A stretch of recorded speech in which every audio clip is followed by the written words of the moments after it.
saludo para todas las personas que están conectadas ya a este webinar, a Giga, muchas gracias por haberme tenido en cuenta para esta sesión.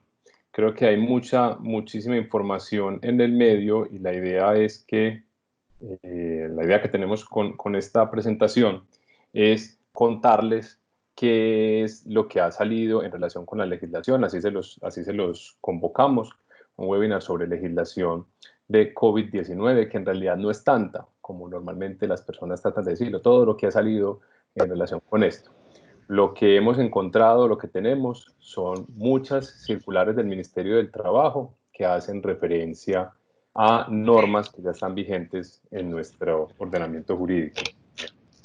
Lo primero que sería pues como que partamos la charla con unos datos. Hoy amanecemos, o más bien al día de ayer cerramos con 5.597 casos de COVID-19 confirmados en Colombia, 253 muertes y 1.210 personas recuperadas, que creo que esa es la que más nos debe interesar en la medida en que hay un buen pronóstico. Miren que casi el 20% o más de las personas que desaparecen como casos positivos se han podido recuperar, y eso depende y contribuye o requiere de la contribución de todos nosotros. Y entonces por eso ser muy juiciosos en materia de aislamiento preventivo obligatorio y tener en cuenta todas las normas que vamos a empezar a revisar, que insisto, hay muchas que no son nuevas, simplemente son invitaciones que nos hace el Ministerio a recordar el Código Sustantivo del Trabajo. Hago una aclaración también, vamos a hablar únicamente de normatividad desde el punto de vista laboral, y dentro del universo laboral vamos a hablar de temas que están relacionados con el contrato de trabajo, digamos la continuidad del empleo, la protección del empleo, proteger esas fuentes de empleo, como fue que llamamos a nuestro webinar.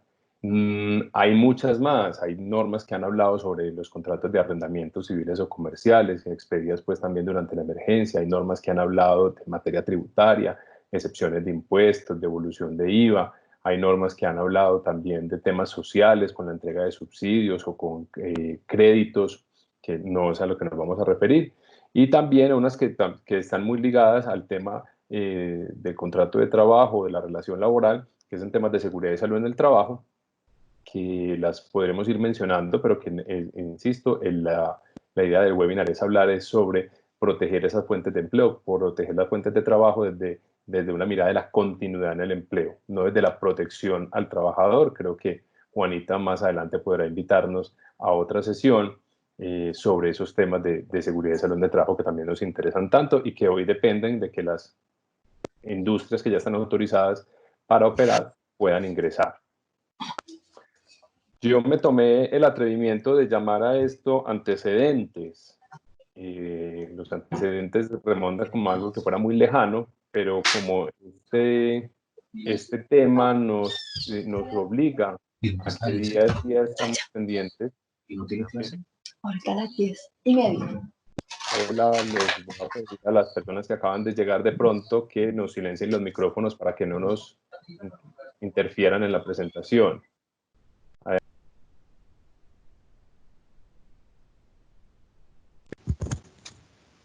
Camilo, qué pena, activa el audio nuevamente. ¿Aló? Ahora sí, perfecto. Ok, listo.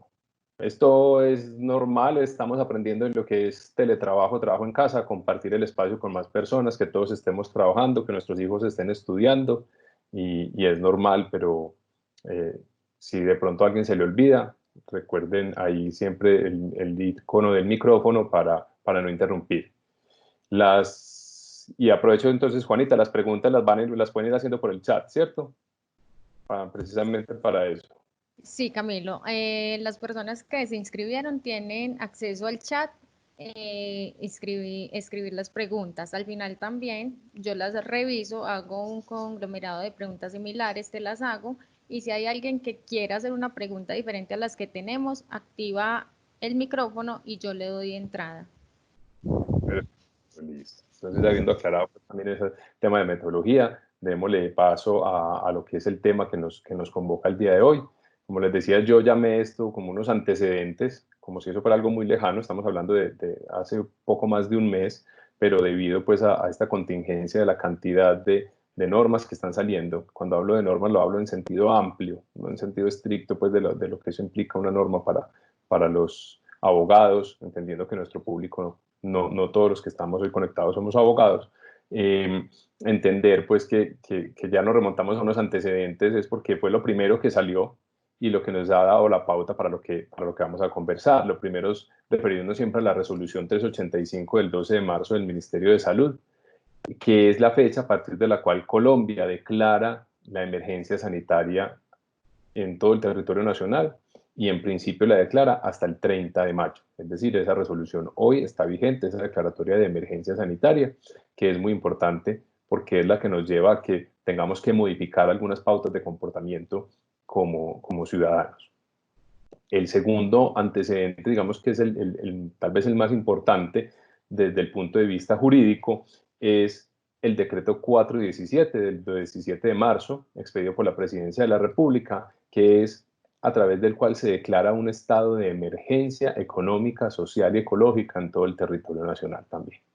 ¿Cuál es la diferencia? Una es la emergencia sanitaria, es decir, es un llamado que hace el Ministerio de Salud a las entidades, a los empleadores, a las personas a cuidar su salud, porque declara que hay efectivamente una emergencia como consecuencia de que la Organización Mundial de la Salud haya declarado al COVID-19 o al coronavirus como una pandemia. Y el otro es un estado de emergencia que significa un estado de excepción constitucional en el cual el presidente de la República queda, voy a decir coloquialmente, como digamos, con unos superpoderes.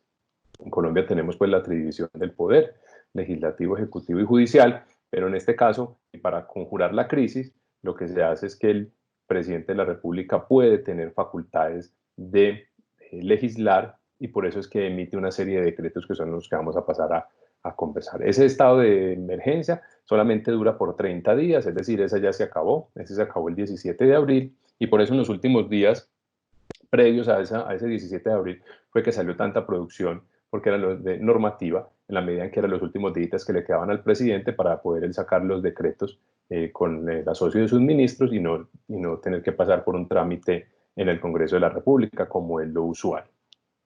Y el otro, que podríamos llamar antecedente, que nos marca un hito también importante dentro de este tema que estamos conversando, es el decreto 457 del 22 de marzo, también expedido entonces por la Presidencia de la República, en el marco del estado de emergencia, y que decreta el aislamiento preventivo obligatorio, inicialmente entonces desde el 25 de marzo hasta el 13 de abril.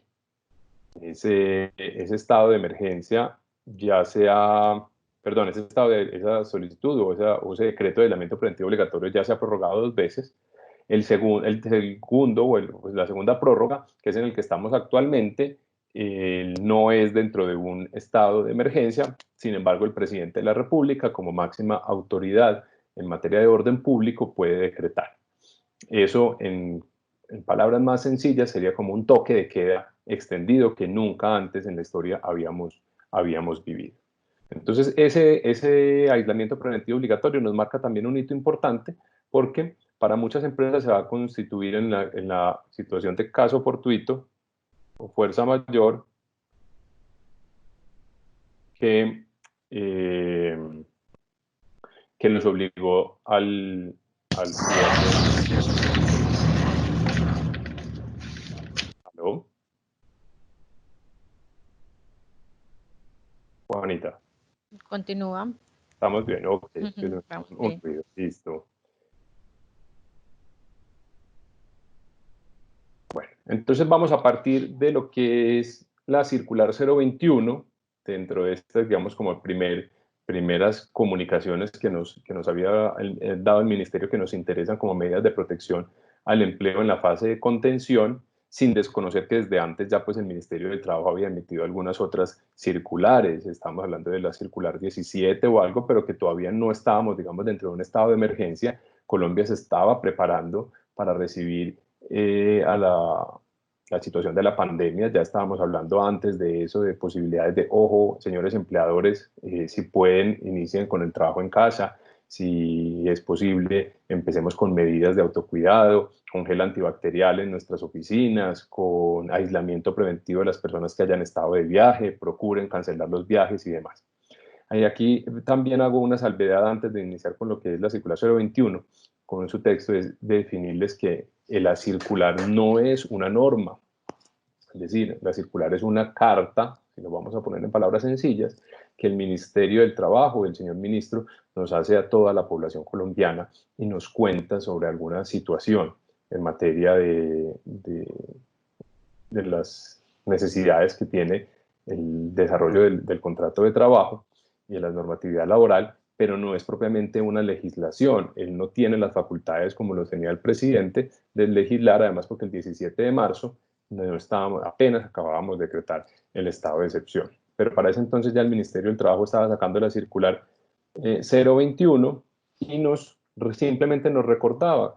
Entonces eso tiene sentido lo que les acabo de contar, de que no es una legislación nueva, sino que simplemente el ministro nos está diciendo, ojo, para atender esta situación, como medidas de protección, utilicen estas normas que están dentro de nuestro ordenamiento jurídico, unos artículos del Código Sustantivo del Trabajo, que es la máxima norma laboral, para que puedan hacerle frente a la situación que se pueda presentar.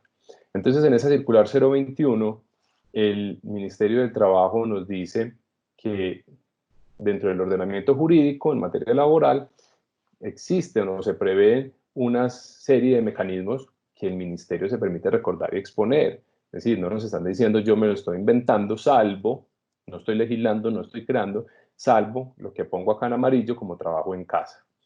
Hasta antes de la circular 021 en Colombia no conocíamos el término de trabajo en casa y lo estábamos esperando que la definieran, y ahí nos dicen que es un hermano, si me permiten pues ser tan coloquial, es un hermano del teletrabajo, es decir, es un teletrabajo de emergencia en el cual las personas van a poder prestar el servicio desde sus casas, pero sin tener que cumplir con las formalidades que implica el teletrabajo. Recuerden que el teletrabajo es una modalidad que está en Colombia desde hace varios años ya y que implica entonces la necesidad de que el empleador y el trabajador se pongan de acuerdo en una serie de particularidades de su contrato. Es decir, ya no nos vamos a poner de acuerdo únicamente en qué voy a hacer y cómo me van a pagar, sino que solamente es ponerme de acuerdo cómo voy a desarrollar esas funciones sabiendo que yo no voy a estar de manera presencial, digamos, en el sitio de trabajo o en la oficina, sin que ello no implique que no haya subordinación. Es decir, el teletrabajo es un contrato de trabajo como cualquier otro, una modalidad de contrato, no es un contrato. Los contratos siguen siendo los tres que conocemos por su duración, fijo, indefinido, por obra o labor, sino una modalidad de prestar el servicio de manera por fuera de la oficina, ya sea como teletrabajador autónomo en su casa o teletrabajador móvil, con todas las particularidades que tiene. Entonces, en esta circular, lo primero que nos dice el ministerio es que estamos en una crisis, viene una pandemia, eso parece ser que ese virus se transmite de persona a persona, tratemos en lo posible de no estar en espacios donde haya muchas personas, entonces utilicemos la modalidad de trabajo en casa. Y la definió así: el trabajo en casa es simplemente como el trabajo de emergencia en el que la gente se va a ir desde sus casas y no tiene que cumplir con las formalidades del teletrabajo.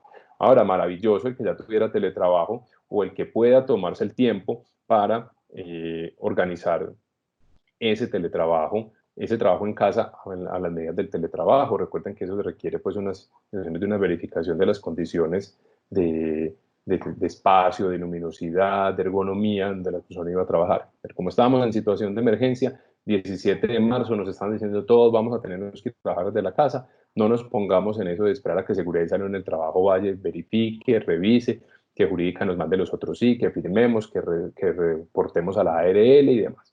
Ese era el teletrabajo. Ahora, segunda opción, teletrabajo. Claro, pues eso no habría que decirlo. Miren que el ministerio no estaba diciendo nada adicional. El que ya estaba en función de teletrabajo, pues lo iba a seguir haciendo. Eso es su normalidad. Pero qué bueno que las otras personas que estaban haciendo teletrabajo móvil y demás se acogieran pues a un 100% de teletrabajo. Como todavía no estábamos confinados, es decir, todavía no estábamos en la etapa de aislamiento, lo que nos decían era, ojo, utilicen las jornadas laboral flexible. Y con eso vamos a empezar a desarrollar pues como una serie o a desmitificar, que es que el contrato de trabajo no tiene que ser de 8 a 12 y de 2 a 6, el contrato de trabajo no tiene que ser de lunes a viernes y todo el mundo descansando sábado o domingo.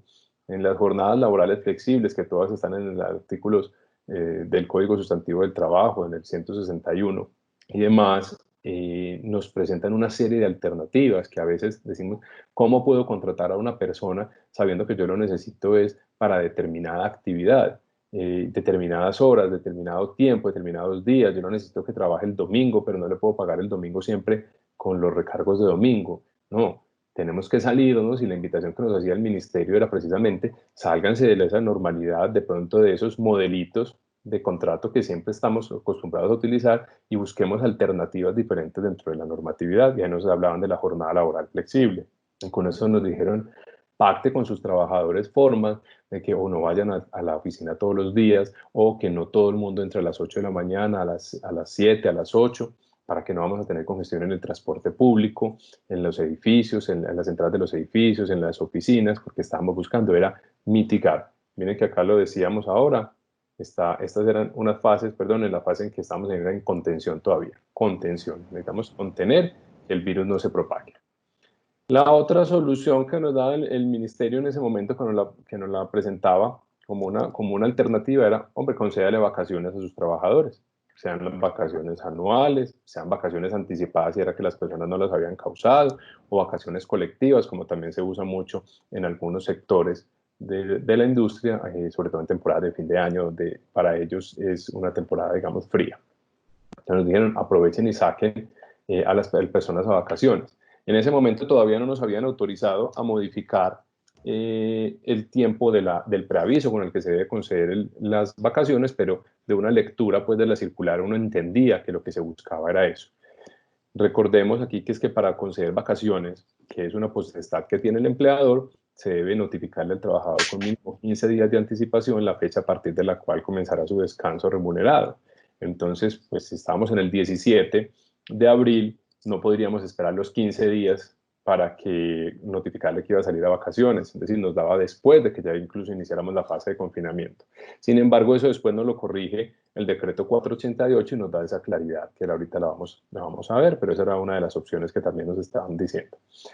Opción que muchas empresas iniciaron, muchos empleadores iniciaron o adoptaron desde el comienzo, es decir, desde esta época, 17, 18 de abril, todavía no estábamos en etapa de aislamiento y que hizo pues que entonces se les agotara muy rápido esa posibilidad porque concedieron las causadas que se tenían y algún tipo de vacaciones anticipadas, pero que como hoy ya estamos, es en el día 30 y...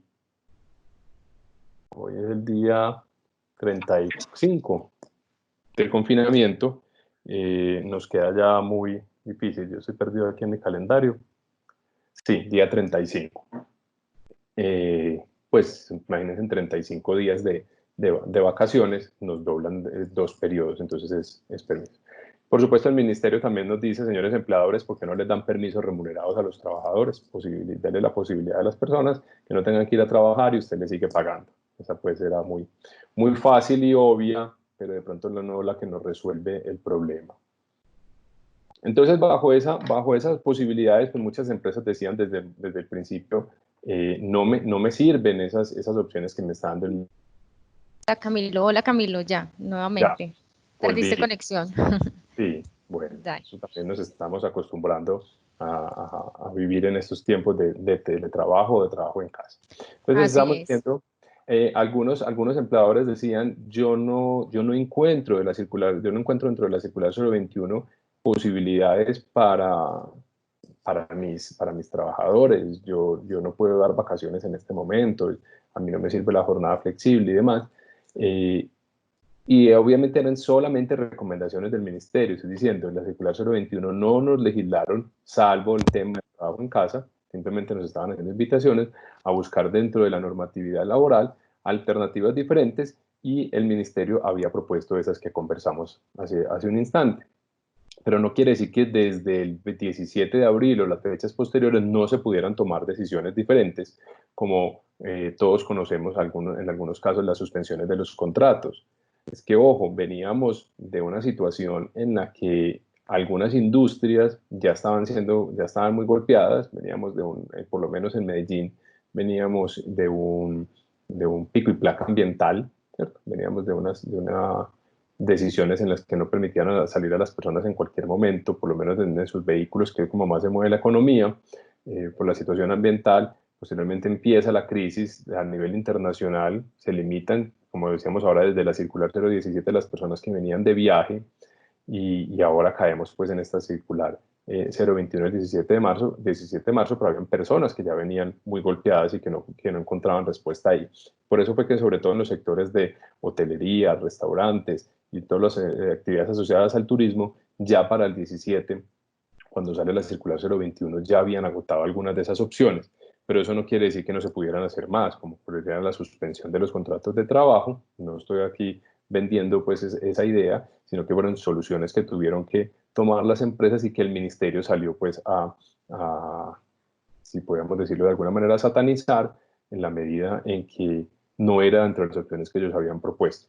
Pero recordemos entonces que el mensaje que quiero dar es que las opciones que ellos habían propuesto están en la ley, como también está en la ley la suspensión de los contratos. Simplemente eran opciones que el ministerio en esa carta que hemos definido coloquialmente al tema de las circulares, nos hacían esa invitación. Muy bien. Ahora sí pasamos entonces al decreto 488 del 27 de marzo. Inician las medidas de orden laboral dentro del estado de emergencia que teníamos, y ahí sí el ministerio entonces viene y nos dice, el ministerio de la presidencia, entre esas facultades excepcionales que tenía al haber declarado la emergencia, y nos van a decir, bueno, yo tengo que ayudar a conjurar esta crisis. Los trabajadores están viendo disminuidas sus posibilidades de ingreso. Estamos bajando en esas jornadas, en esa flexibilización de jornada que nos estaban invitando. Algunas empresas fueron más allá y empezaron a reducir jornadas, lo cual lo vamos a ver más adelante, que ya era válido. Recuerden que estoy haciendo como un orden cronológico en los temas de los circulares o de los decretos, pero quiero insistir en que no era necesariamente que esas decisiones haya que esperar hasta que saliera el instrumento para tomarlas, porque ya están, insisto, dentro del Código Sustantivo del Trabajo. Entonces, ¿qué dice la Presidencia de la República en ese decreto 488? Nos van a invitar a que, como medidas para conjurar la crisis, se pueden hacer el retiro de cesantías. ¿Y retiro de cesantías cómo? Pues recordemos que las cesantías es un ahorro que tiene el trabajador para utilizar en los tiempos en los que se encuentre cesante. No necesariamente en este tiempo de crisis o de emergencia económica la persona no está cesante. Puede que su contrato de trabajo esté activo, pero le habían variado ya las condiciones. Miren que desde el 27 de marzo ya estábamos pensando en que algunas personas habían variado las condiciones de su contrato de trabajo. Ya algunas personas habían revisado con su empleador las condiciones laborales y entonces habían disminuido su ingreso, sea por una reducción de salario o una reducción de jornada que vamos a revisar ahora, y lo que se necesitaba era una medida que les permitiera a ellos acceder a esos ahorros que ya tenían para pues lo que está consignado en los fondos de cesantías, que fue lo que se autorizó retirar. Aclaro, también hay fondos de cesantías privados, son ahorros que le pertenecen al trabajador. Entonces lo que dijimos fue, hombre, esos ahorros tienen una destinación específica en una situación de emergencia como la actual, que puedan echar mano de esos recursos, pero de manera controlada. Es decir, no es para que la persona vaya y saque todo lo que tenían en su cuenta de ahorro de cesantías y lo destine a cualquier fin, sino únicamente vamos a ir entregando aquella parte, aquella porción que equivale a la reducción que haya tenido dentro de su remuneración ordinaria como consecuencia de la crisis. Para eso entonces se diseñaron unos mecanismos, los fondos privados, teniendo en cuenta la declaración de emergencia y la imposibilidad de las personas de desplazarse. Lo hicieron todo de manera virtual o por canales telefónicos para que el empleador emitiera lo hiciera él, o a través del trabajador le emitiera unas certificaciones en las cuales indicara cuál era el valor de la reducción del salario que había tenido, y la persona pudiera acceder entonces a ese retiro de cesantías y pudiera mantener entonces su ingreso constante. Esa es como la idea.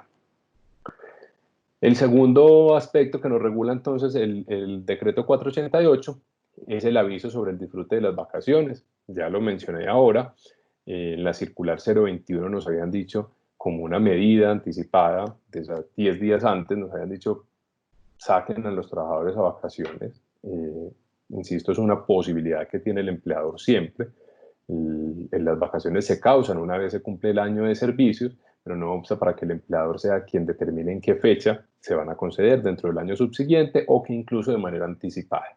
Entonces este decreto 488 nos aclara, porque el Ministerio en la circular 021 nos invitó a tomar esa alternativa, pero entonces la gente empezó con esa disyuntiva. Los más ortodoxos decían no lo podemos conceder ya, hay que notificarles ya que las va a poder disfrutar 15 días después, tal como lo establece el artículo 187 del Código Sustantivo del Trabajo. Pero acá el decreto fue claro y nos dijo no, basta un día de anticipación para notificarle el aviso de las vacaciones y que la persona puede salir. La pregunta sería, ¿el trabajador se puede negar a salir a vacaciones? La respuesta es no, estamos dentro del uso de la facultad legítima de la subordinación propia del contrato de trabajo, y entonces yo como su jefe, el superior en ese caso, el empleador, le estoy indicando que debe tomar el descanso de vacaciones. Otra de las medidas entonces que nos propone el decreto 488 es activar nuevamente el mecanismo de protección al cesante, es decir, ese mecanismo aún está vigente, pero la novedad es un pago que se le iba a hacer a las personas que por situación de la crisis perdieran el empleo y pudieran acceder a un subsidio que iban a darla a través de las cajas de compensación familiar a razón de 2 salarios mínimos dividido en 3 meses o en 3 pagos. Entonces, únicamente para un tipo de población, que son los cotizantes de categorías A y B, y el requisito, entonces, que también ha habido mucha discusión sobre cuál es el requisito que deben cumplir. El decreto lo que establece es que haya cotizado durante un año, sea continuo o discontinuo, en un lapso de 5 años. Explico. Es decir, que si la persona se queda sin trabajo el 20 de marzo, habría que mirar del 20 de marzo del 2020 al 20 de marzo del 2015, 5 años hacia atrás, y mirar si durante todo ese tiempo la persona alcanzó a cotizar un año, sea continuo o discontinuo. Esa es la forma en cómo uno debería verificar el cumplimiento del requisito, y si hacía parte de esos cotizantes de categorías A y B, que quiere decir que es hasta máximo 4 salarios mínimos de ingreso para que pudiera acceder a esos fondos, que como indiqué, a través de las cajas de compensación familiar.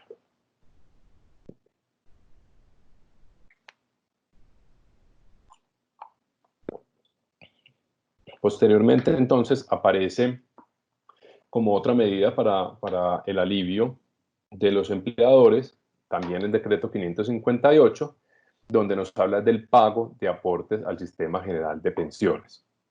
Veníamos entonces ya el 15 de abril, yo voy a cubrir acá mi calendario, veníamos ya para ese día 15 de abril, ya estábamos en la segunda fase de aislamiento. Es decir, ya habíamos superado una primera, que como veíamos ahora, estuvo desde el 25 de marzo hasta el 12 de abril, y iniciábamos la segunda fase que iba del 13 de abril al 26 del mismo mes. Entonces, viendo que durante la primera fase de aislamiento, si ustedes la revisan, nos daría perfectamente para tener un periodo de vacaciones completo, que fue, digamos, como la invitación del Ministerio de la Circular 021, y que el decreto 488 que acabamos de ver nos posibilitaba conceder las vacaciones con un día de anticipación. Pero como fue necesario extender en la medida de aislamiento, pues nos quedábamos cortos ya con la posibilidad de las vacaciones, que finalmente lo que estábamos, eso nos representaba un alivio en caja para las empresas, porque finalmente había que pagarlo, pero sí generaba una posibilidad, por lo menos desde el punto de vista contable, en que yo estaba saneando un pasivo que de pronto tuviera la empresa y que finalmente algún día lo tendría que pagar. Entonces, ya viendo esa posición en que ya las vacaciones se nos estaban agotando, en que ya efectivamente estábamos aislados, en que en ese momento ningún sector de la economía podía estar operando, entonces sale este decreto 558, en la cual nos hablan de la posibilidad, ojo, posibilidad, no es una obligación y es voluntario acogerse a él, de hacer un pago parcial al Sistema General de Pensiones, únicamente de pensiones. No podemos en este momento tocar los aportes al sistema de salud, porque los recursos de la salud son los que más necesitamos en este momento. Y si bien en principio desde los primeros días se habló de una posibilidad de interrumpir también el pago de parafiscales, o por lo menos de aplazar esa obligación, pues habiéndole creado esa carga a las cajas de compensación de nuevamente activar en el mecanismo de protección al cesante el pago de un subsidio, pues mal haría también el gobierno en quitarle recursos, lo mismo que al SENA, en la medida en que tuvo que hacer unos esfuerzos en virtualidad, lo mismo que al Instituto Colombiano de Bienestar Familiar, que en estas situaciones de crisis pues ha debido activarse también de una manera muy prioritaria para atender las necesidades de los niños, niñas y adolescentes. Entonces nos dijeron fue, bueno, podemos ofrecer un alivio en pensión y consiste en que para los periodos de abril y mayo, es decir, el mes que está terminando y el próximo mes, cuyas cotizaciones se van a pagar es en mayo y junio, porque es mes vencido, el empleador podrá entonces hacer cotizaciones al Sistema General de Pensiones únicamente por sobre el 3%. Recuerden que normalmente es el 16%. Entonces, en este vamos a hacer una cotización únicamente por el 3% y ese dinero que se va a recaudar con ese 3% va destinado, tiene una destinación específica que es únicamente a cubrir el costo del seguro previsional en el régimen de ahorro individual o en los fondos de invalidez y sobrevivencia en el régimen de prima media. Es decir, para que la persona no quede desprotegida en el evento en que tuviera un accidente o una enfermedad que lo dejara en una situación de invalidez, que recuerden, para acceder a esa pensión se necesitan 50 semanas en los últimos 3 años. Aquí estábamos dejando un lapso de que sean 8 semanas, es decir, un número importante de esas 50, no podemos dejarlas descubiertas, y lo mismo para el tema de la sobrevivencia, es decir, si un trabajador llegara a fallecer, sea a causa del COVID o a cualquier otra situación, pudiera dejar entonces cumplidos los requisitos para que sus beneficiarios pudieran acceder a esa pensión. Entonces están diciendo, necesariamente tenemos que cotizar a pensión, que va a ser ese 3%, que va para esos seguros que son los a través de los cuales se cubren esas contingencias, pero no vamos a aportar en realidad a las semanas que se tienen en cuenta para la pensión de vejez. Eso es lo que vamos a encontrar ahí en ese ahorro. Por supuesto, miren que dice, y los trabajadores independientes que opten por este alivio. No es una imposición, es una posibilidad. Es decir, el empleador podría escoger a quién cotizarle y a quién no, y a las personas que estuvieran más próximas a acceder a la pensión para evitar que de pronto fueran a tener algún tipo de desventaja, mantenerle esas cotizaciones. ¿Cómo se va a pagar ese 3%? Las mismas proporciones que teníamos para la cotización normal, el 75% lo cubre el empleador, es decir, de ese 3% el 2.25 lo asume el empleador y el trabajador el 25% restante, que es un 0.25. Entonces ahí me detengo un poco para llamar la atención de que si lo que estamos buscando es liquidez, lo que estamos buscando es caja dentro de las empresas que han visto disminuidos sus ingresos por no poder operar, aquí vamos a encontrar una posibilidad de casi un 10%, normalmente pues un 9.75% de ahorro en lo que representa la nómina de un trabajador, que eso es bastante, y un trabajador pues que también ha visto disminuido su ingreso porque está trabajando menos, porque tiene un salario inferior, pues también va a encontrar un ahorro en la medida en que antes tenía que aportar el 4% y ahora solamente va a hacer el 0.25%, luego es un ahorro muy importante que las empresas que necesiten ese alivio lo deberían tomar. Para el trabajador independiente, pues también va a tener esa posibilidad. Recordemos que hace poco la UGPP sacó el listado de los costos presuntos por actividades, en los que nos define muy claramente a los independientes cómo es que se debe cotizar, y en esa medida acá también habría una excepción para ellos, porque entendemos que los independientes también, así no estén ligados al contrato de trabajo, pues también están viendo disminuidos sus ingresos por la situación de la pandemia o la posibilidad de desarrollar su actividad, sobre todo pues porque estamos en aislamiento. Ya pasamos entonces un tiempo adicional, miren, pasó un mes entre la circular 021 y la circular 033, donde el Ministerio del Trabajo durante ese tiempo pues expidió varias circulares aclarando situaciones, en algunos casos también, digamos, asustando un poco a los empleadores que tomaran decisiones que vayan en contravía de los derechos de los trabajadores con fiscalizaciones rigurosas. Pero entonces ya en esa circular 033, viendo que eran insuficientes las que se habían propuesto desde la circular 021, nos proponen otras medidas de protección, ya no en la fase de contención, sino en la fase de mitigación. No nos hemos salido del aislamiento, todavía estamos en el 27 de marzo. Perdón, esto es 27 de abril. Ahí hay un error en la presentación. Esto es 27 de abril.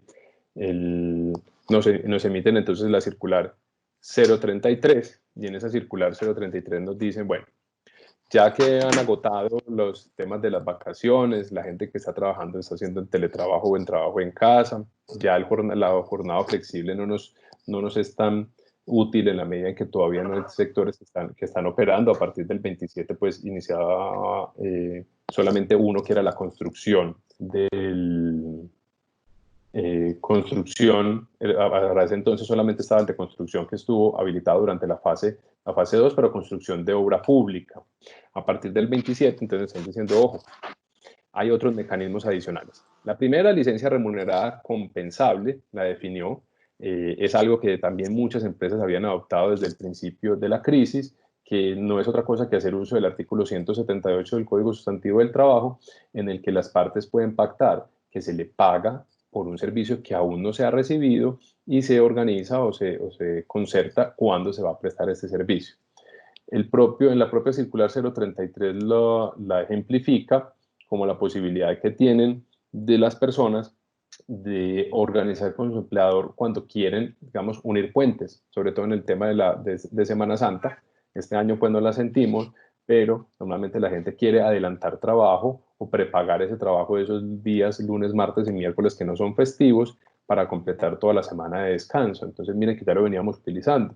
Es una posibilidad. Otras personas lo llaman como un banco o una bolsa de horas, en el que yo simplemente no le afecto su remuneración, le pago por un trabajo que no he recibido, pero después organizamos cuándo usted lo va a cumplir. Por supuesto, en jornada extra o trabajo suplementario, que no va a tener recargos, porque es que precisamente fue por un acuerdo al que llegamos de que usted me está pagando, compensando un tiempo adicional. Entonces, esa licencia que, insisto, muchas empresas la habían tomado desde el mes de marzo, aquí en el mes de abril nos la presenta el ministerio como una posibilidad. También nos están hablando ya de modificación de jornada. El artículo 50 es el que nos habla sobre la posibilidad de revisar el contrato de trabajo. ¿Y qué habla el artículo 50? Nos dice es cuando se presente alguna situación que altere la normalidad económica con la cual fue suscrito el contrato, pues las partes pueden sentarse a revisarlo. Si las partes no llegaran a un acuerdo, se puede acudir a la justicia ordinaria para que sea el juez laboral el que revise la situación y defina cómo debería quedar. Con un agravante, y es que en este momento pues necesariamente tenemos que llegar a una concertación en la medida en que también nuestra justicia se está viendo perjudicada por la situación de aislamiento. No tenemos términos judiciales desde el 17 de marzo, quedaron suspendidos, y es decir, nuestra rama judicial no está operando en este momento y por ahora sigue en la medida de aislamiento que la mayoría de los sectores tenemos. Pero entonces nos dice en ese artículo 50, usted en virtud de eso puede llamar a sus trabajadores y explicarles cuál es la normalidad económica o la situación económica que se está viviendo hoy, que es de anormalidad, y concertar entonces una modificación de la jornada de trabajo. Insisto acá en algo que llamaba la atención al principio de la conversación, y es no todas las personas tienen que trabajar 8 horas al día y 48 horas a la semana. Ese puede que esté en lo que es denominado cariñosamente como en el modelito de contrato que nos piden a los abogados, ¿cierto? Pero en realidad uno debe pactar efectivamente el tiempo que necesita el trabajo, con el salario que necesite, en el horario que se necesite y la modalidad de contrato que necesite. Entonces, esto es un llamado que de pronto esta situación nos ha despertado. No todas las personas la necesitamos, uno en forma presencial en las empresas o dos por 8 horas, y eso es algo que tendríamos que empezar a revisar. Pero en este caso nos dicen modifiquen la jornada. Como están trabajando menos, algunos sectores ya pudieron ingresar a partir de este lunes 27, pero no al 100%, porque la necesidad o el requerimiento, la imposición de tener unos protocolos de bioseguridad nos impide tener la capacidad al 100%. Entonces, podemos modificar la jornada en la medida que la persona trabaje menos para poder alternar que sus compañeros estén en un turno, sus compañeros estén en el otro, evitar las aglomeraciones de las personas, pero que necesariamente reducir la jornada lleva a una reducción de salario en la medida que la persona está prestando el servicio por menor tiempo. También con base en el artículo 50, nos los presenta la circular 33, está dentro del mismo numeral, nos dice, hombre, busquen llegar, concertar nuevamente el salario, acogerse a un cambio en la estructura, sea en el básico, sea en el variable, o sea, como lo tengan pactado, bajo el amparo del artículo 132, que establece que las partes pueden pactar contra la remuneración en sus diferentes modalidades. Entonces, atendiendo a esa anormalidad económica y pactarlo, pues de pronto cuando contratamos vendíamos una cantidad, tenemos unos ingresos X y hoy tenemos mucho menos, entonces no podemos pagar la misma remuneración, pero lo que buscamos es proteger el empleo, proteger las fuentes de empleo. Y finalmente, lo que nos dice la circular es, ojo, busquen modificar o suspender de manera temporal beneficios extralegales. De entrada ya hoy estamos diciendo, es posible que algunos empleadores estén pensando, no voy a reducir jornada, no voy a reducir salario, pero este año no va a haber bonificación de fin de año, no va a haber aguinaldo, no va a haber fiesta de los niños, como medidas en que pues, estamos en una situación grave de emergencia y lo que tenemos es que buscar cuidar la caja, cuidar los ingresos para llegar a sobrevivir el mayor tiempo posible. Cuando digo sobrevivir es tener a las personas como sin afectarles mucho su ingreso. Desde el principio hablé de la suspensión, no como haciendo una apología pues, a que las personas adopten esta posición, sino por lo problemático o todas las preguntas que se han suscitado en relación con esta posibilidad que establece el artículo 51 del Código Sustantivo del Trabajo. Entonces, por supuesto que el Ministerio del Trabajo no nos lo ofreció en la circular 021, no nos lo ofreció en la 033, ni nos la va a ofrecer en las que sigan si esto se debe seguir extendiendo.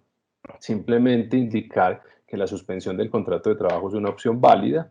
Lo que ha dicho el ministerio ya ha cambiado un poquito su discurso, no está diciendo que no se puedan suspender, ya ha recogido algunas posiciones en las que ha dicho eso, que fueron las primeras semanas en las que el ministro lo señalaba. Simplemente lo que ha dicho es, yo voy a hacer una fiscalización, la que prometió en esa circular 022, en la que nos está diciendo es, quiero revisar por qué usted adopta una medida como la suspensión, que afecta los derechos de los trabajadores en un primer lugar, cuando dentro de la normatividad había muchas otras que usted podía acoger, como son todas las que ya hemos conversado, y que atienden más al principio de solidaridad que establece la Constitución y los principios del Código Sustantivo del Trabajo de la empresa. La empresa debe ser solidaria y la actividad desarrollada a través del trabajo de las personas también debe estar inspirada por el principio de la solidaridad y eso es lo que está haciendo el Ministerio del Trabajo.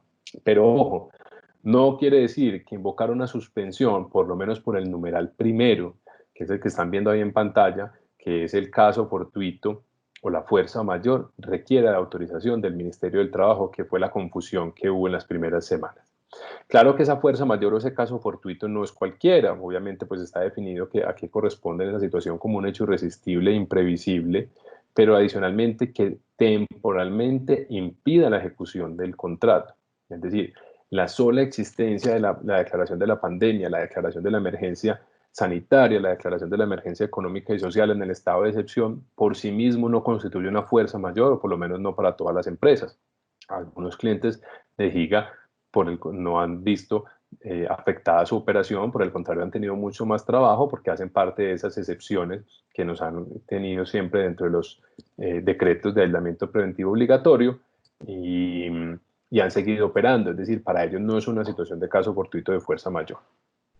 Pero para los que sí, es decir, aquellos que están cerrados, aquellos que eran locales comerciales que no están abiertos al público, que no tienen la posibilidad entonces de hacer teletrabajo, que ya agotaron las vacaciones causadas, las vacaciones anticipadas, que ya buscaron incluso la reducción del ingreso, pero que aún así este alargamiento de la situación de aislamiento los ha puesto en una situación difícil, pues podrían invocar perfectamente el artículo 51, ese numeral primero, ese caso fortuito o esa fuerza mayor.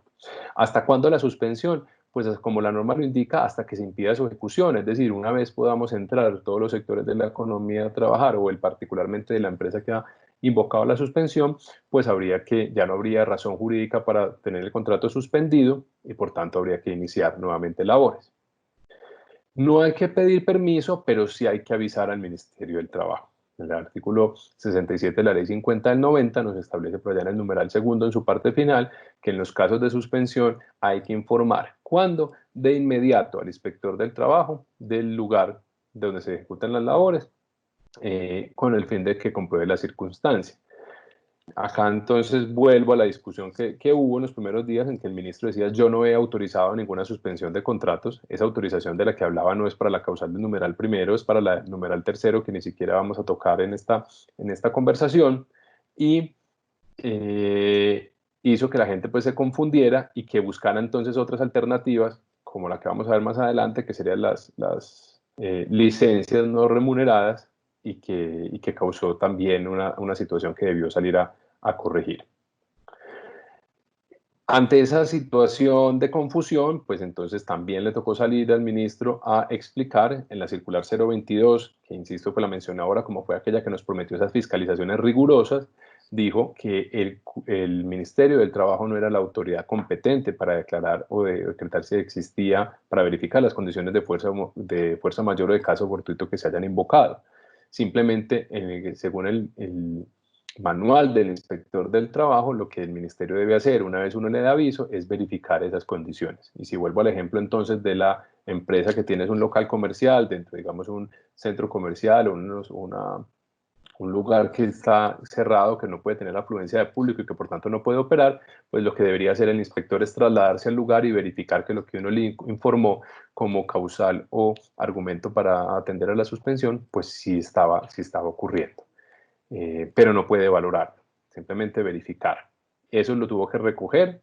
Todos conocimos esa comunicación que les cito ahí con ese radicado largo del 27 de marzo, en donde ya el ministerio dijo: yo no valoro la existencia o no del caso fortuito de la fuerza mayor, simplemente debería verificar. Ahora, todos los que han suspendido y ya han informado al ministerio como es debido, como lo ordena la ley 50 en ese artículo 67, pues han recibido las diferentes comunicaciones, en algunas invitando muy respetuosamente a revisar la circular 021, a mirar qué posibilidades hay. Otros ya no tan invitación, sino más de, digamos, podríamos decir más amonestación, en el sentido de decirle: quiero revisar, quiero verificar las razones por las cuales usted tomó esa decisión de suspensión, incluso con un cuadro de Excel en el que se deben diligenciar todos los campos, indicándole las particularidades del contrato de cada uno de los trabajadores y por qué motivo no tomó ninguna de las decisiones que el ministerio le sugirió en esas circulares que ya hemos comentado. Incluso a algunos que contestan ese segundo requerimiento de diligenciando el cuadro de Excel, nuevamente les llega ahora sí una invitación a decir: reconsidérelo, le damos 2, 3, hasta 5 días para que nuevamente nos informe cuál fue la decisión que tomó en relación con sus trabajadores. Y ahora mencionaba que entonces esa es la causal del numeral primero, pero la suspensión del numeral cuarto es por licencia o permiso temporal concedido por el empleador al trabajador o por suspensión disciplinaria. Es decir, miren que está dentro del mismo artículo 51, Hola. Simplemente que es una causal diferente. Hola, a la que nos está saludando. Es una causal diferente a la del numeral primero, y tiene los mismos efectos. Pero entonces, con esa confusión que se creó, si para invocarla del numeral primero, caso fortuito fuerza mayor, se necesita o no permiso, pues la gente quiso echar mano de esta otra posibilidad con una dificultad, que tal vez lo trae la misma redacción de la norma, que dice: por licencia o permiso temporal concedido por el empleador. Ese concedido es el que nos puede causar la dificultad en la medida en que no es que yo lo quiera conceder unilateralmente, sino que habiéndolo el trabajador solicitado, el empleador el que está en la facultad de concederlo o negarlo, ¿sí? No es que yo unilateralmente le pueda conceder licencias, porque imagínense pues el problema que eso generaría si uno llegara a trabajar hoy y el jefe le diera una licencia de 15, 20 días, un mes o 2 meses, no remunerada, para que se vaya para la casa, ¿no? Entonces, los diferentes numerales del artículo 51 lo que nos muestran, los que nos traen, son regular las condiciones en las diferentes opciones que se pueden dar para que el contrato de trabajo se suspenda, y principalmente es dependiendo de dónde provenga la situación que genera esa suspensión. Entonces, en el numeral primero veíamos es un hecho fortuito, una fuerza mayor que es irresistible e imprevisible, es decir, no depende ni del trabajador ni del empleador. En la del numeral cuarto se supone que es la que le corresponde a los trabajadores para solicitar esa solicitud de suspensión. Por eso fue que hubo que sacar esa circular 027, y en donde en esa 027 que ha dado lugar a tanta polémica, en donde el ministerio dijo no es permitido, no se puede coaccionar a los empleados, a los trabajadores por parte de los empleadores a que soliciten licencias no remuneradas. Las licencias no remuneradas o los permisos no remunerados tienen como deben provenir, tienen como forma de nacimiento la voluntad del trabajador de acogerse. Sin embargo, hemos visto casos exitosos, o por lo menos así nos lo han anunciado, de grandes industrias como la aeronáutica, en donde ha logrado acuerdos de suspensión o de rebajas de salario de mutuo acuerdo. Por supuesto que es un sector que está muy golpeado y que las personas de pronto que tendrían buenos ingresos, buena remuneración, acceden a esas solicitudes, o porque no creo que voluntariamente pues haya nacido como la idea de ellos para ir a solicitarlo, que se los concedan y que de esa forma contribuir a la empresa. Entonces miren que la circular 027 tampoco nos dijo que no se puedan conceder licencias no remuneradas. Sí se pueden conceder, pero ojo, no se puede obligar al trabajador a solicitarlas o a tomarlas. ¿Por qué? El efecto tanto del numeral primero como del numeral cuarto es el mismo. Ahí está en el artículo 53. Efectos de la suspensión. Y es precisamente que durante ese tiempo, pues lo principal es que no se va a recibir el servicio y por tanto el empleador no le va a pagar al trabajador la remuneración pactada. Lo que vamos a mantener son las cotizaciones al sistema de seguridad social, le vamos a mantener sus cotizaciones a salud, le vamos a mantener sus cotizaciones al sistema de pensión para que esté cubierto, y durante ese tiempo tampoco se van a causar las prestaciones sociales. No vamos a causar las cesantías ni para vacaciones. Es un tiempo en que el contrato, estando activo, se encuentra suspendido. Entonces esa es como la mayor implicación. Por supuesto que es una posibilidad que ahorra mucho para la empresa, pero que sin lugar a dudas es la más gravosa para el trabajador, que no va a tener, sino como único mecanismo para subsistir, pues ir a sacar el ahorro de las cesantías del que hablábamos ahora, porque en este caso va a tener una reducción del 100% de su salario, pero que infortunadamente habrán trabajadores que ya no tengan el ahorro, que ya se lo gastaron o que se encuentren en el Fondo Nacional del Ahorro, que es la entidad pública de administración de las cesantías, en la cual no se permitió el retiro. Entonces, ahí pues como va a estar las aclaraciones en relación con la suspensión como una alternativa adicional, ya que todas las otras, pues si bien desde el principio las hubiéramos podido hablar, es decir, si este webinar lo hubiéramos hecho a mediados del mes de marzo, todas las que hemos visto ya las podríamos haber planteado. De hecho, lo he dicho a lo largo de la conversación, muchas empresas lo adoptaron anticipadamente, no había que esperar a que saliera la circular 033 para hacerlo, o las normas posteriores. ¿Qué tenemos a hoy?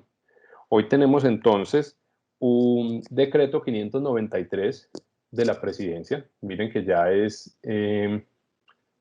no está dentro del estado de excepción, pero es del 22 de abril, en donde nos alargó el aislamiento obligatorio desde el 27, es decir, desde el pasado lunes hasta el próximo 11 de mayo, pero cada vez que ha sacado un decreto de aislamiento diferente, este es el tercero, ha ido ampliando las excepciones en la medida en que vamos a ir dinamizando nuevamente las actividades económicas. En esas 41 excepciones, las que son diferentes a al decreto anterior. Los decretos anteriores están la excepción para las actividades de construcción y las excepciones para las actividades de manufactura. Para esas de la construcción, encontramos entonces que muy posiblemente durante el tiempo que hemos estado en esos estados de confinamiento hay trabajadores a los que se les han vencido sus cursos de trabajo en altura, sus certificaciones. Por eso es que el Ministerio del Trabajo en la circular 035 del día 23 estableció o amplió la vigencia de esas certificaciones para los trabajos en altura. Es decir, si vamos a abrir la industria de la construcción, ya no solamente de obra pública, que estuvo desde la segunda fase de aislamiento, sino ahora desde las construcciones privadas, y que hay tanto trabajo en alturas, pues nos íbamos a encontrar con esta dificultad cuando seguramente los centros de validación, de entrenamiento y reentrenamiento no van a estar operando, nos dieron la posibilidad de seguirlo haciendo aún con esa certificación vencida. Pero hay que llamar la atención, pues esos son unos asuntos adicionales de seguridad y salud en el trabajo que advertí desde el principio que tampoco los iba a tocar a fondo, en la medida que lo que queríamos buscar eran los temas relacionados con el contrato o con la continuidad del empleo, pero que debían revisar, puesto que también se le dio una vigencia máxima a partir de cuando se termine la situación de la emergencia.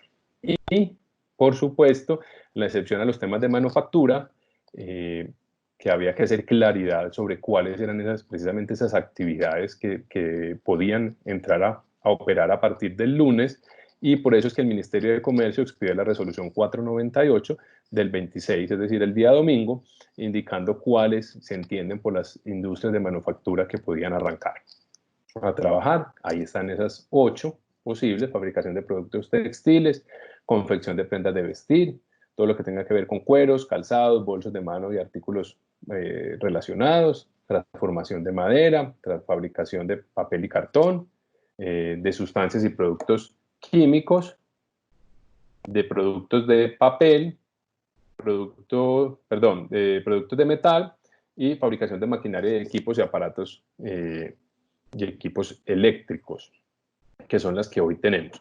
Por supuesto, siempre y cuando cumplan con esa resolución 666 del Ministerio de Salud del protocolo de bioseguridad, y a la que ya había indicado, pues no me voy a referir porque ahí nos podríamos quedar mucho tiempo, y también cumplir con cada una de las obligaciones que los diferentes municipios o incluso el Distrito Capital han impuesto como autoridades de policía, de poder verificar que la gente sí esté en el uso de esas actividades, como es entonces en Medellín, el Medellín Me Cuida, esa plataforma que inicia a partir del día de mañana ya a operar, digamos, como con pleno vigor.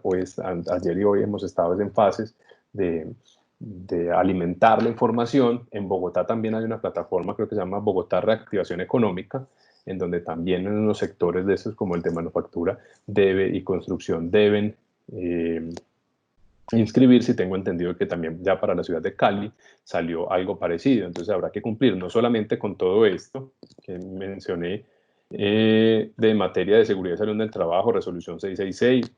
Ojo, también había en el decreto 488, que lo conversamos, para el tema de las cesantías, de protección de cesantía y de vacaciones, también habló de los recursos para las ARL, y en la circular 029 del Ministerio del Trabajo también nos habló de elementos de protección personal, pero que esa es la invitación pues a Giga, que nos convoque posteriormente a hablar de esos temas de seguridad y salud en el trabajo.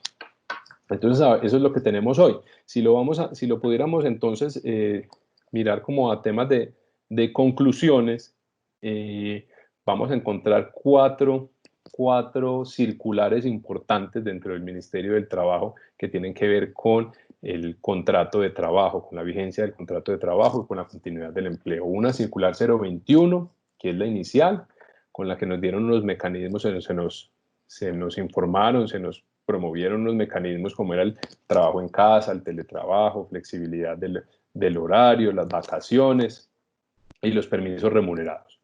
Posteriormente, una circular 022, en la que nos dijeron fue, ojo, que no es que el ministerio no esté diciendo que no se pueden suspender los contratos, simplemente que no lo hemos invitado a los empleadores a que tomen esa decisión. Los invitamos a que tomen la circular 021, y por supuesto al que tenga que tomar la decisión de la suspensión ya sabe que tendrá una fiscalización rigurosa sobre cuáles son las razones que lo llevaron a tomar esa decisión.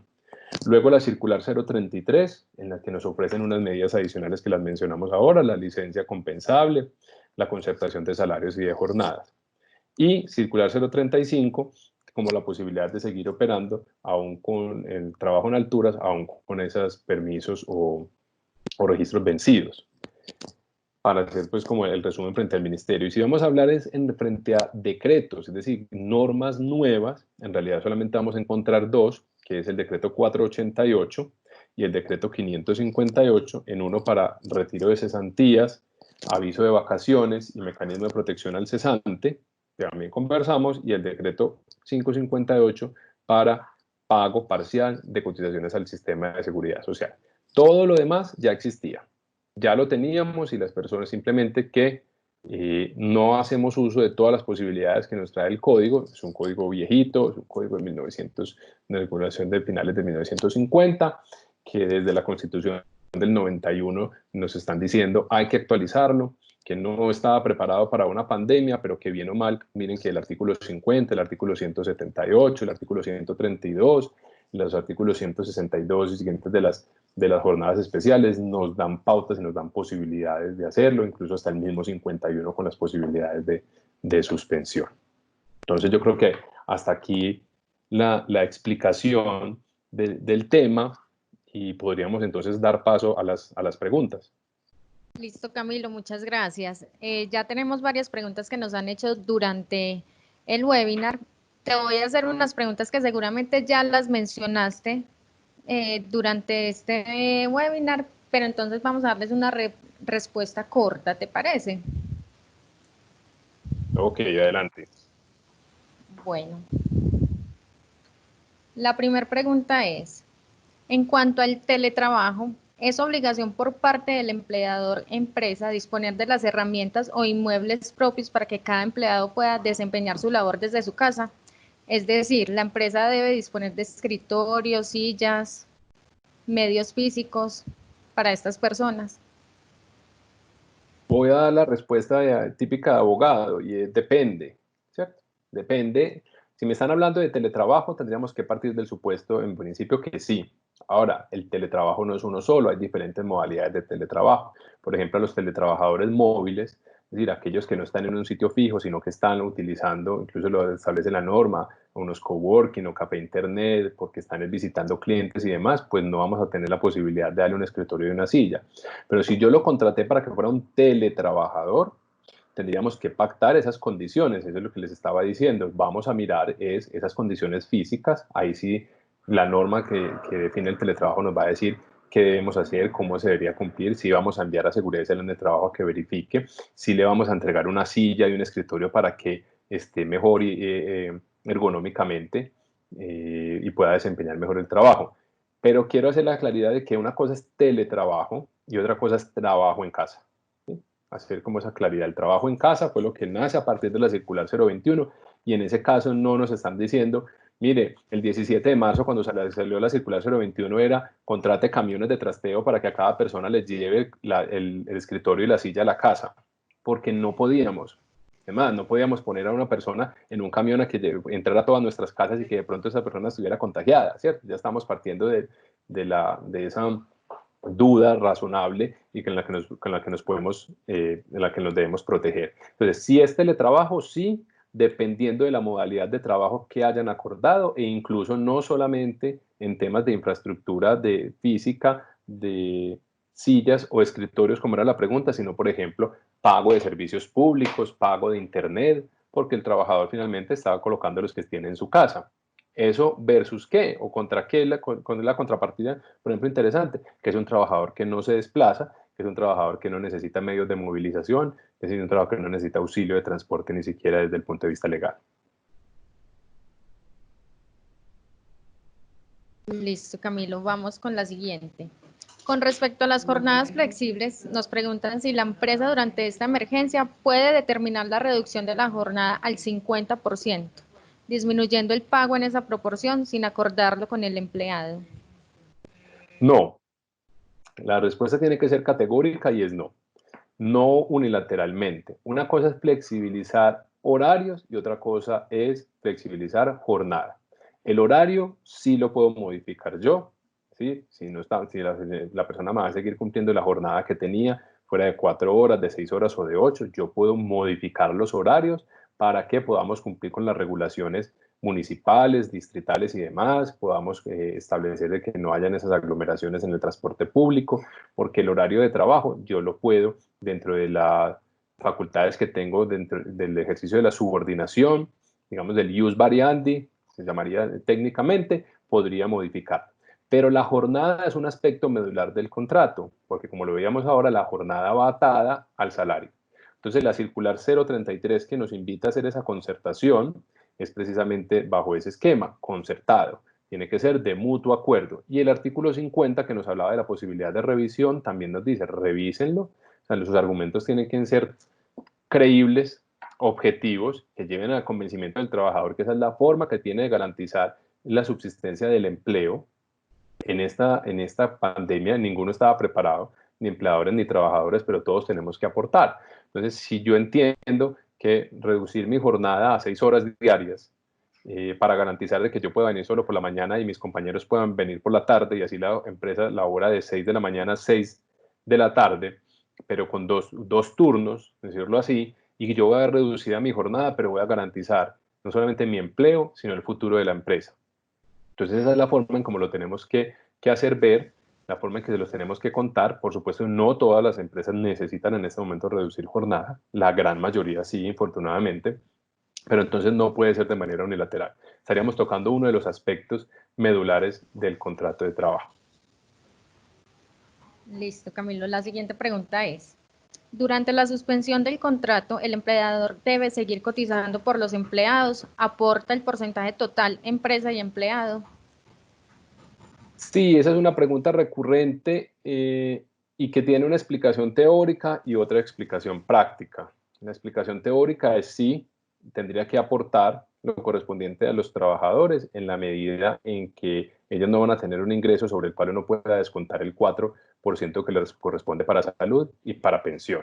Y hay conceptos del Ministerio del Trabajo en el sentido de que posteriormente incluso ese dinero se le podría descontar al trabajador porque finalmente redunda en beneficios para ellos. La invitación que hace el Ministerio en esos conceptos es no de un solo tajo, ¿cierto?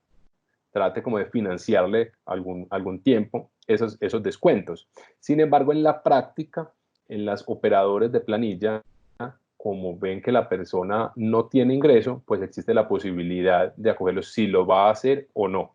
Eso es lo que nos han contado, es que las personas cuando van a pagar su planilla encuentran que no existe como esa obligación.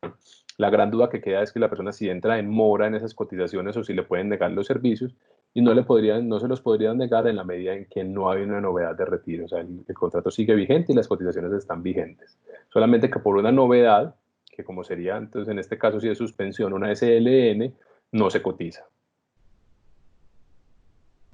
Gracias, Camilo. Bueno, entonces la suspensión de contrato sí es una opción, sin necesidad de que la empresa pida permisos directos. No es necesario pedir permisos, ¿sí? Siempre y cuando vayan a utilizar la del caso fortuito, la fuerza mayor, que es la del numeral primero. Y con esa pregunta entonces tendría que hacer una claridad que nos han consultado mucho en ese sentido, y es si la empresa puede operar, se podría invocar el caso fortuito de la fuerza mayor, porque estoy operando es al 20, al 30% de lo normal. Mi respuesta es no. Miren que la causal tiene un nombre y un apellido, lo he denominado, y es fuerza mayor que impida la ejecución. Y si no impide la ejecución, sino que lo que pasa es que la situación de la crisis lo que nos está llevando es que tenemos menos ventas, pues eso no es una situación de caso fortuito de fuerza mayor. Habría que buscar otros mecanismos como los que conversamos, sean los de reducción de jornada, de salario, de vacaciones, licencias compensables y demás, pero no estaría uno, digamos, tranquilo desde el punto de vista jurídico, invocar una suspensión del contrato cuando en realidad sí se puede operar, aunque tendría que hacer unos tipos de variaciones que por supuesto necesitan del consenso del trabajador. Pero entonces, si es una opción, está en la ley, artículo 51, numeral primero, y no es necesario solicitar permiso. Camilo, ¿y cuánto es el tiempo máximo que podemos dar a esa suspensión?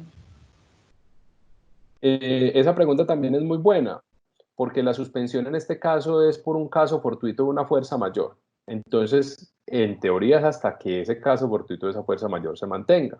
Ya decíamos hoy, vamos en el día, no me lo he podido aprender, 35, ¿cierto? Día 35 de aislamiento, y aún se mantiene ese caso fortuito de esa fuerza mayor, porque es una decisión de un ente gubernamental el que me impide a mí.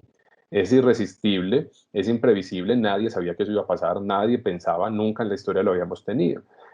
Siempre los ejemplos académicos eran el incendio de la planta, la inundación, el terremoto, el derrumbe, ¿cierto? Que eso pues en unos días, el incendio, pues uno miraría, hoy no podemos operar porque la planta se quemó y después teníamos a mirar cuánto tiempo va a tener que estar la fábrica cerrada, la oficina, y ese será el tiempo porque es un caso fortuito, ¿sí? En este caso igual, es mientras ese caso fortuito nos impide la ejecución del contrato. Para las empresas de manufactura, por ejemplo, el caso fortuito, la fuerza mayor, se acabó el domingo a las 12 de la noche, porque ya el lunes podían operar. Perfecto. Nos hacen otra pregunta, es, en las planillas no manejan la opción de pagar en caso de suspensión los aportes del empleador, así que ¿cómo se podría manejar? Esa es una pregunta muy interesante que se la podríamos dejar a un experto en el tema de planillas. Como les decía, tenía una parte teórica y una parte técnica que no ha sido posible. La única forma de pagar cotizaciones al sistema de seguridad social es a través de planillas. Y por alguna razón, estas planillas, estos operadores, como está pasando con el caso de las cotizaciones, de la reducción para pagar pensión solamente del 3%, ya los diferentes operadores han mandado comunicados, nos han enviado comunicados muy gentilmente explicándonos y nos dicen que, por ejemplo, no hay que pagar el porcentaje adicional para el Fondo de Solidaridad Pensional. No sabemos de dónde sale esa definición en la medida en que el decreto no lo estableció. El decreto simplemente nos dijo el artículo que yo les copié en la diapositiva, y algún otro para las personas que requieran esas semanas, como decíamos, para la garantía de pensión, acceder a la pensión como garantía de pensión mínima, pero no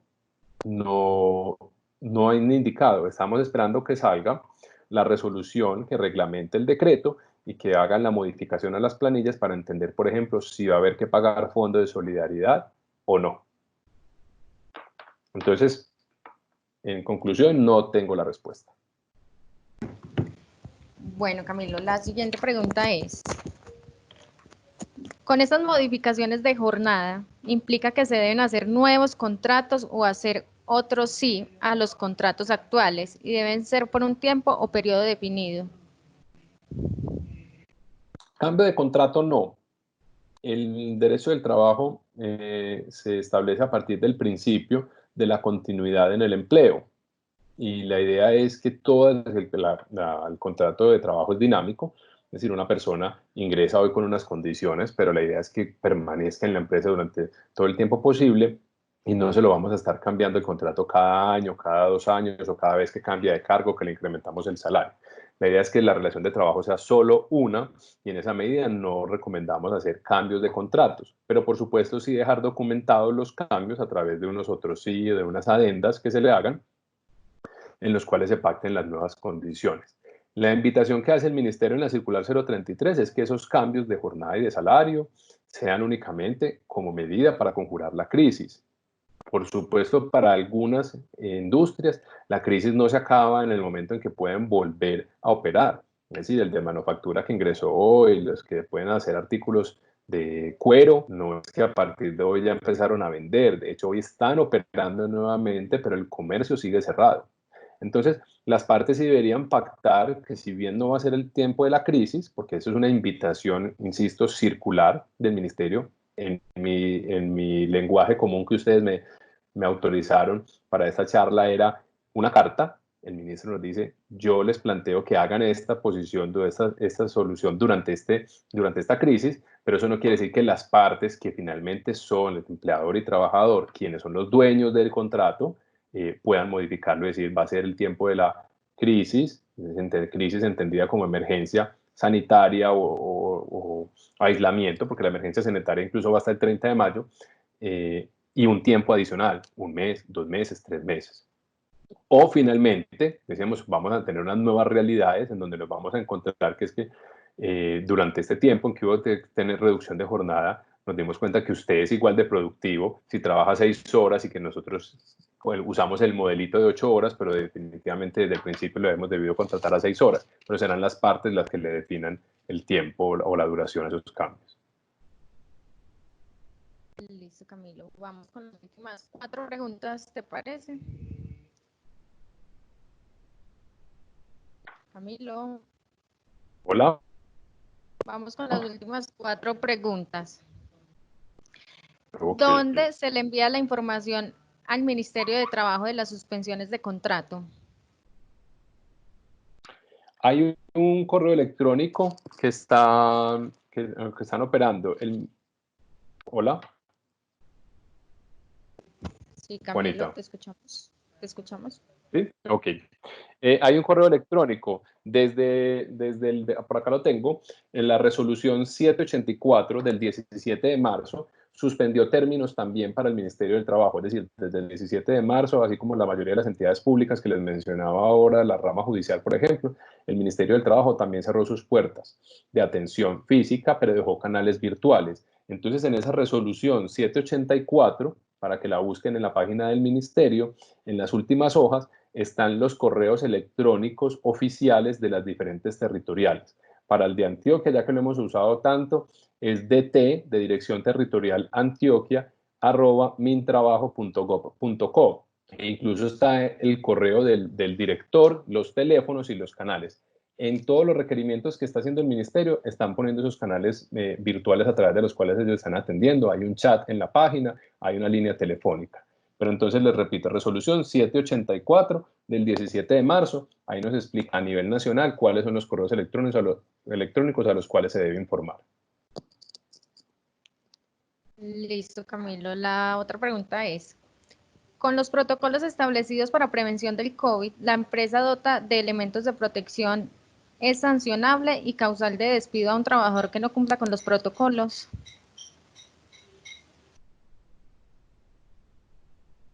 Sí, va a ser una necesidad de un... ¿Aló? Camilo, te estamos escuchando. Hola. Gracias. Se queda a veces congelada la pantalla, ya debe ser que están consumiendo mucho internet los vecinos. Sí, como cualquier incumplimiento de las obligaciones, y nosotros vamos a definir protocolos y vamos a definir unos nuevos mecanismos, unos elementos de protección personal que se deben utilizar y unas nuevas normas, pues son susceptibles de ser revisadas por el empleador, para lo cual habrá que agotar el debido proceso correspondiente. Se ha dado a través de una diligencia de descargos, y en el momento en que el protocolo lo vayan a socializar, van a establecer como faltas graves o incumplimientos graves el incumplimiento a ellos. Recuerden que en el Código Sustantivo del Trabajo hay una norma dentro de las causales, de justas causas de terminación del contrato, que es la renuencia del trabajador a adoptar las medidas preventivas para evitar los accidentes o las enfermedades, e incluso hay otra que sea el incumplimiento grave de las obligaciones que ponga en peligro la seguridad de las personas y de las cosas. Entonces ahí vamos a tener dos posibilidades dentro de ese artículo 62, que establece las justas causas para terminar el contrato de trabajo a una persona que se niegue a cumplir con los protocolos, porque es que no solamente está incumpliendo hacia él, sino que nos está poniendo en riesgo a todas las demás personas que trabajamos en la empresa.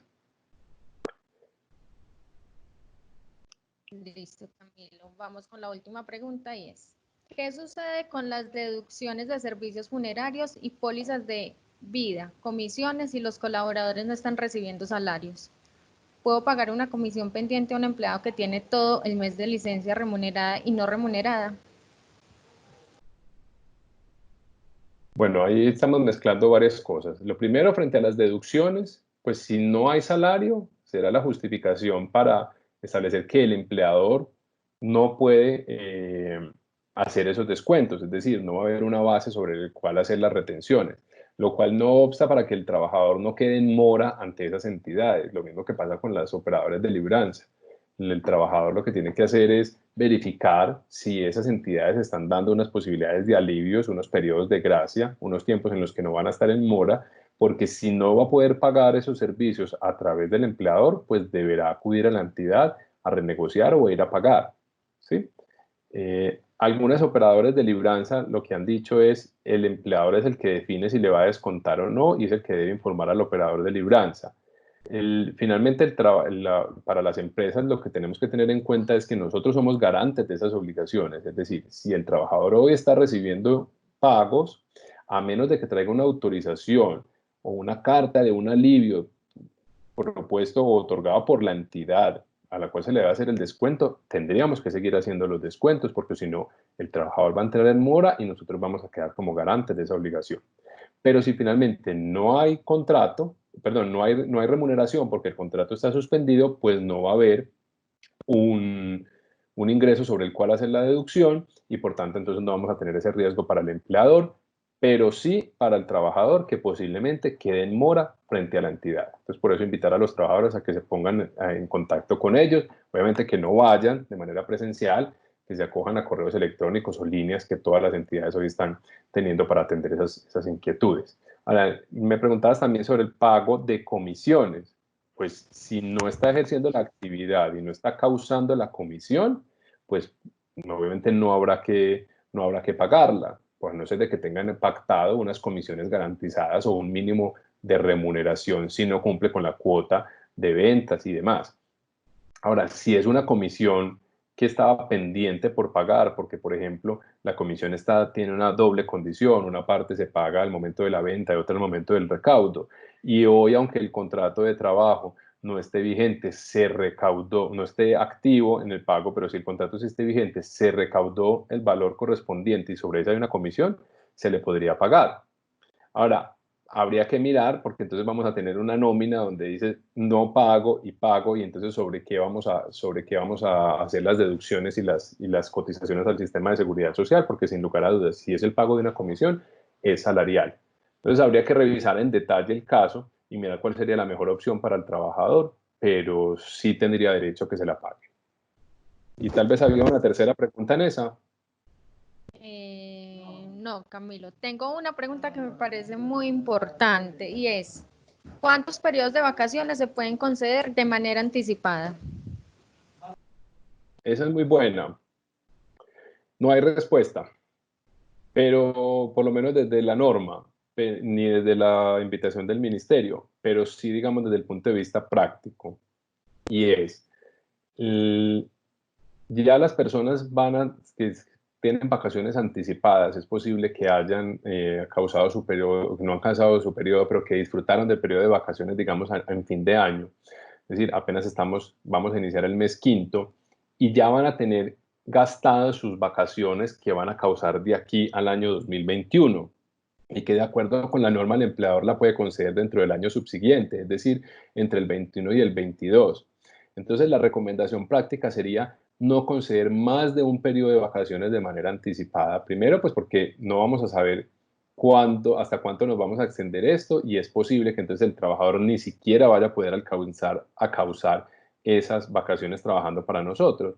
Y segundo, porque es que desde un punto de vista práctico es una persona que ya lleva muchos años y que estará con nosotros hasta el final de su vida laboral, que se pueda pensionar, pero vamos a tener a una persona sometida a que en el año 2022, cuando nos pregunte que cuándo puede salir a vacaciones, le vamos a decir, acuérdese que por allá en marzo del 2020 nosotros le conseguimos todas esas vacaciones, entonces usted no tiene derecho. Entonces eso nos llevaría a personas que se encuentren ya finalmente desmotivadas, cansadas y propensas a enfermedades o accidentes precisamente del agotamiento. Creo que podríamos mirar esas las otras alternativas, de pronto la licencia compensable o que llamamos banco de horas, pero no conceder más de un periodo porque sería problemático. Sin embargo, el que ya lo concedió o está en el segundo periodo y cree que sea la mejor posición, insisto, no hay norma que nos impida que esto se pueda hacer. Son alternativas para conjurar la crisis y si cree que en esa a él le funciona, perfectamente lo puede hacer. En la práctica me parece difícil o me parece que hoy lo estamos llamando vacaciones, pero que necesariamente a la vuelta de un año le tendremos que cambiar el nombre, o es decir, o concederle unas vacaciones, no sé, voluntarias, porque la persona va a estar fatigada.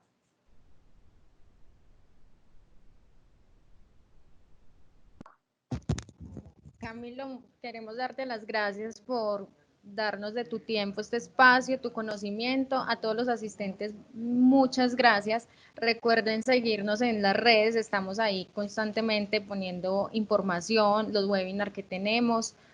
La próxima semana tendremos un nuevo webinar. Los invitamos a que nos sigan en el canal de YouTube. De hoy a mañana estará colgada este webinar para que lo puedan compartir y lo puedan ver nuevamente. Camilo, gracias, muchas gracias por acompañarnos el día de hoy.